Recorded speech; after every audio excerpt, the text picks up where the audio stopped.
एक गांव में सासू माँ और बहू रानी रहती थी, देवी और अनामिका। एक दिन अनामिका अपनी सासू माँ से कहने लगी, सासू माँ, आपने देखा है बिजली के बिल कितने ज्यादा आए हैं? इतना कभी नहीं आया आज तक। कितना आया है? 2000 रुपए बिल आए हैं। जब सासू माँ ने ये सुना, मानो उनके दिल की धड़कनें रुक गई हो। तुम्हारी आंखों में कुछ गड़बड़ी हुई होगी। वो 200 होंगे, तुम्हें 2000 दिख रहे हैं। ठीक से देखो। सासू माँ, मेरी आँखों की गलती नहीं है कि मैं देख नहीं पा रही हूँ। मैंने चश्मा लगाकर बिजली का बिल देखा है। क्या आपको चश्मा नहीं दिख रहा? देखकर तो लग रहा है कि तुम सच ही कह रही हो। मैंने तुमसे कितनी बार कहा है, पंखे एसी बंद करो जब जरूरत ना हो तो। कितना भी कह लो, पर तुम्हें कोई मतलब नहीं इन बातों से। तुम एसी और फ्रिज को हमेशा ऑन करके रख देती हो, इसी वजह से इतना बिल आया है। सासू माँ, मैं पंखे के नीचे 24 घंटे बैठकर टीवी नहीं देखती। आप मुझे क्यों कह रही हैं? आपकी वजह से ये बिल आया है, मेरे लिए नहीं।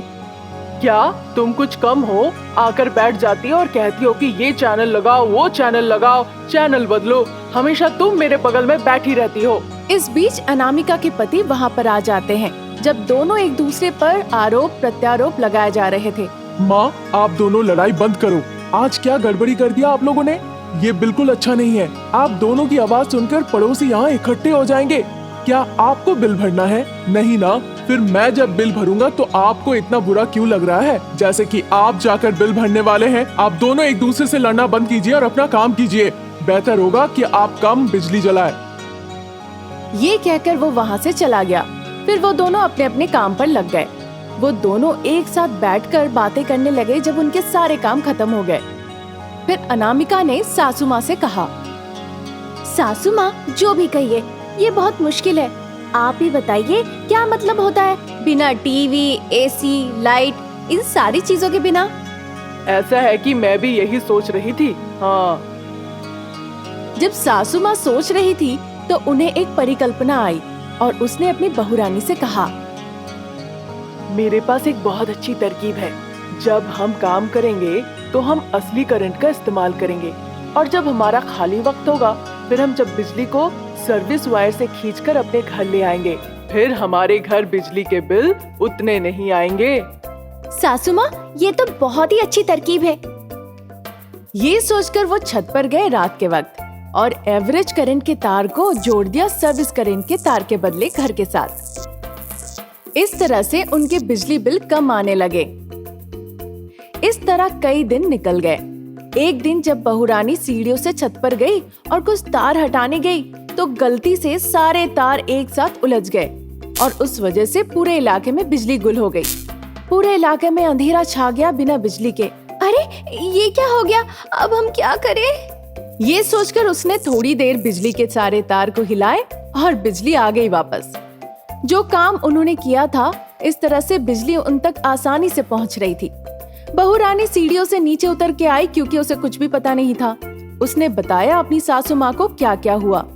अरे, जब तुम्हें कुछ पता नहीं था, तुम्हें कुछ करना नहीं चाहिए था।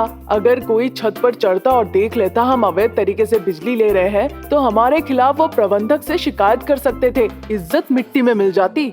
ये कहकर वो छत पर गई उन तारों को सुलझाने के लिए। जब वो ऐसा कर रही थी, उसे बिजली के झटके लगे शॉर्ट सर्किट की वजह से।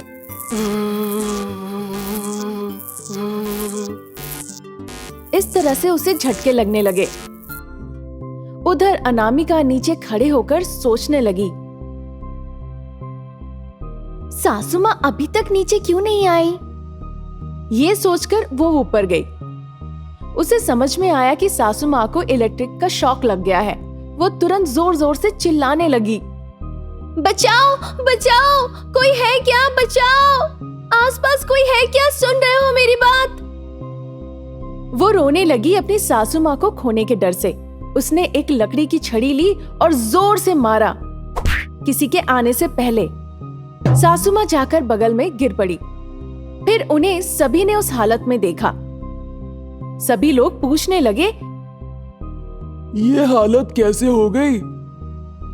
उनकी बातें सुनकर वो कुछ जवाब नहीं दे पाए और चुपचाप खड़े रहे। जब मैं बिजली के तार हिला रही थी तो मुझे झटके लगे। बिजली के तार आप क्यों छू रही थी? फिर उन्होंने देखा कि बिजली के तार खींचे गए हैं घर की तरफ। उनमें से एक इंसान ने पूछा, हे भगवान, आप अवैध तरीके से बिजली चुरा रहे थे। अभी जाकर मैं बिजली के प्रबंधक को बताता हूँ। उनकी बातें सुनकर सासू माँ और बहू रानी दोनों ही डर जाते हैं। फिर कहने लगते हैं, अरे महाशय, ऐसा मत कीजिएगा, अनर्थ हो जाएगा। हमें क्षमा कर दीजिए, बिल्कुल ऐसा ना कीजिए। पर उन्होंने बिजली के प्रबंधक को फोन किया और सारी बातें खुलकर बताए। फिर वो थोड़ी देर बाद वहां पहुंचे। क्या आपको थोड़ी सी भी अकल है? सिर्फ बिजली के बिल की वजह से आप इतने बड़े रिस्क ले रहे थे। आपको इस तरह से छोड़ना नहीं चाहिए। इस काम के लिए आपको 10 गुना ज्यादा बिजली के बिल भरने होंगे, नहीं तो आपको जेल भेज देंगे। फिर सासू माँ और बहू रानी ये बात सुनने के बाद एक दूसरे को देखते हुए कहा, हमने क्या सोचा था और क्या हो गया? यहाँ तो कुछ और ही सीन है। समझ नहीं आ रहा है क्या करना चाहिए। हाँ सासू माँ, 2000 का 10 गुना 20,000 होता है। लग रहा है कि हम फंस गए। अगर हमने नहीं पैसे दिए तो हमें जेल जाना पड़ेगा। सोच लीजिए सासू माँ, अब तो हम गए। जेल जाने की बात सोचकर वो बहुत चिंतित हो पड़े। फिर उनका बेटा वहां पर आया। आस पड़ोस वाले उन्हें सारी बातें बताई जो जो वहां पे हुआ था। तुम्हारी उम्र कितनी है माँ? क्या कोई इस उम्र में ऐसा काम करता है? अब जो होगा वो देखा जाएगा। क्या कर सकते हैं? फिर उसने ऑफिसर को 20,000 रुपए दिया। ऑफिसर ने पैसे लेके उसे रसीद दिया। फिर वो पैसे लेकर वहां से चला गया। जो लोग वहां पर थे वो भी वहां से चले गए। उसके बाद अनामिका के पति बहुत अच्छे से उन्हें सबक सिखाया। फिर बाद में वो दोनों सुधर गए और बिना कुछ गड़बड़ काम किए हुए अपने घर के काम पे मन लगाने लगे। उस दिन सास और बहू अपना काम कर रही थी। इसी बीच उनकी एक पड़ोसन उनके पास आई। अंजना भाभी, अंजना भाभी। वो सास को इस तरह पुकारने लगी। सास बाहर आई। शारदा भाभी, आप क्यों आई? संक्रांति नहीं आ रही है क्या? मेरे बच्चे घर आ रहे हैं और उन्होंने अनरसे बनाने के लिए कहा है, लेकिन मैंने इससे पहले कभी बनाए नहीं हैं। पूछने आई थी। हाँ, मुझे पता है अनरसे बनाने की विधि। बस सभी चीजें तैयार रखना, मैं आकर उन्हें बना दूंगी। ठीक है। वो निश्चिंत होकर हाँ कहती है और वहां से चली जाती है। बहू ने उनकी बातचीत सुनी। अरे बहू, मैं 1 घंटे में लौट आऊंगी। तुम तब तक घर के काम निपटा कर रखना। टीवी देखने मत बैठ जाना, नहीं तो सारा काम पड़ा रह जाएगा। वो कहती है ठीक है और सास चली जाती है। उसके बाद वो शारदा के घर गई और अनरसे बनाने लगी। उस घी के अनरसों की खुशबू बहू तक पहुंच गई। लगता है सास घी में तल रही है अनरसे। मैं तो अगर नहीं खाने को मिले तो इस खुशबू को सूंघ कर मर ही जाऊंगी। कुछ करना होगा, वहां जाकर देखती हूँ। वो वहां जाती है। सासू माँ, नमक और काली मिर्च के डब्बे कहाँ रख दिए आपने? वे अपनी जगह पर ही है। सच बताओ, तुम अनरसे खाने आई हो ना? हे भगवान, नहीं, सच में डब्बे नहीं मिल रहे थे मुझे, इसीलिए आई थी। और अनरसों की तरफ देखती है। इस बीच शारदा वहां आ गई। बहू, अच्छा किया तुम आ गई। इस अनरसे में मीठा चक्कर देखना जरा। उसने उसे एक अनरसा दिया।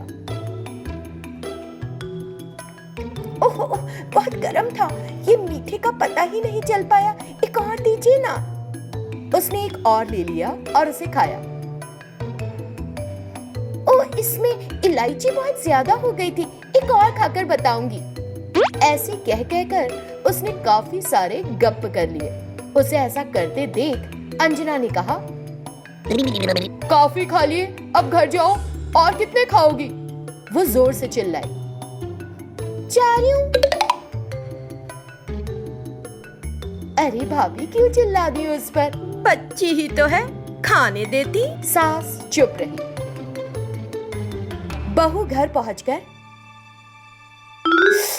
मेरी सास कितनी मजेदार अनरसे बना रही है, मुझे और खाने का दिल कर रहा है, लेकिन अगर मैं दोबारा जाऊंगी तो मेरी सास मुझ पर चिल्लाएगी। एक काम करती हूँ, मैं एक छोटी सी लोहे की छड़ लेकर जाती हूँ। रोज रोज थोड़ी ना बनते हैं, और खिड़की के अंदर छड़ डालकर मजे मजे से खाऊंगी। वो लोहे की रॉड लेती है और वहां जाकर खिड़की से अनरसे निकाल लेती है और उन्हें खाती है। ऐसे मजे के अनरसे हैं। उसके बाद फिर कुछ और निकालती है और खाती है। थोड़ी देर बाद सास ने ध्यान दिया, अरे इतने सारे थे, कहाँ चले गए? उसने बाहर जाकर देखा कि उसकी बहू एक जगह पर बैठकर उन्हें खा रही है। अरे तुम चोरी करके खा रही हो, ये अनरसे हमारे नहीं है। क्यों पीछे पड़ गई हो इनके? अगर शारदा ने देख लिया तो क्या सोचेगी? सास के कहने पर उसने ध्यान नहीं दिया और खाती ही रही। इस बीच शारदा वहां आई और उसने देखा, अरे प्रमिला, तुम यहाँ क्यों बैठकर खा रही हो? अंदर आ जाओ और अच्छे से जितने चाहो उतने खा लो। वो उसे अंदर ले गए और बहू ने और कई अनरसे सटक लिए। तुम ऐसे क्यों खा रही हो? तुम्हारा पेट है या टंकी? सासू माँ, मेरे खाने पर नजर मत लगाओ, गंदी बात। और वो अनरसे खाना जारी रखती है। फिर शारदा अपने मन में, हालांकि अंजना भाभी ने उसे कितनी बार कहा, लेकिन उसे कोई फर्क नहीं पड़ रहा। लगता है कि एक भी नहीं बचने देगी। उसे बुरा लगने लगा। बहू ने सारे के सारे अनरसे खत्म कर दिए। आप लोग मुझे ऐसे क्यों देख रही हो? अनरसे के कुछ टुकड़े बच गए हैं आंटी जी, वो मैं शाम में आकर खा लूंगी। ठीक है, मैं जा रही हूँ। शारदा और अंजना भौचक्की रह गई। बहू वहां से चली गई। सास घर आई और बहू से,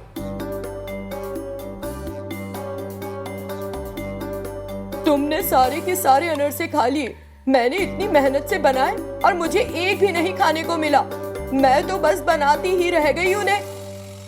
जब सास ने उदास चेहरा बनाया तो बहू बोली, सासू माँ, क्या मैं आपके बारे में नहीं जानती? मैंने तुम्हें साड़ी के पल्लू में अनरसे छिपाते देख लिया था।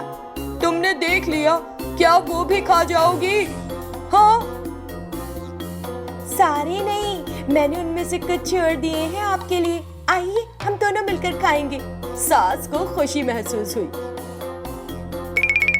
अरे मेरी बहू तो एकदम सोना है। दोनों बैठकर अनरसे खाने लगे। शारदा ने खिड़की के पीछे से देख लिया। दोनों एक ही थाली की चट्टी बट्टी हैं, खाने दो, और वहां से चली गई।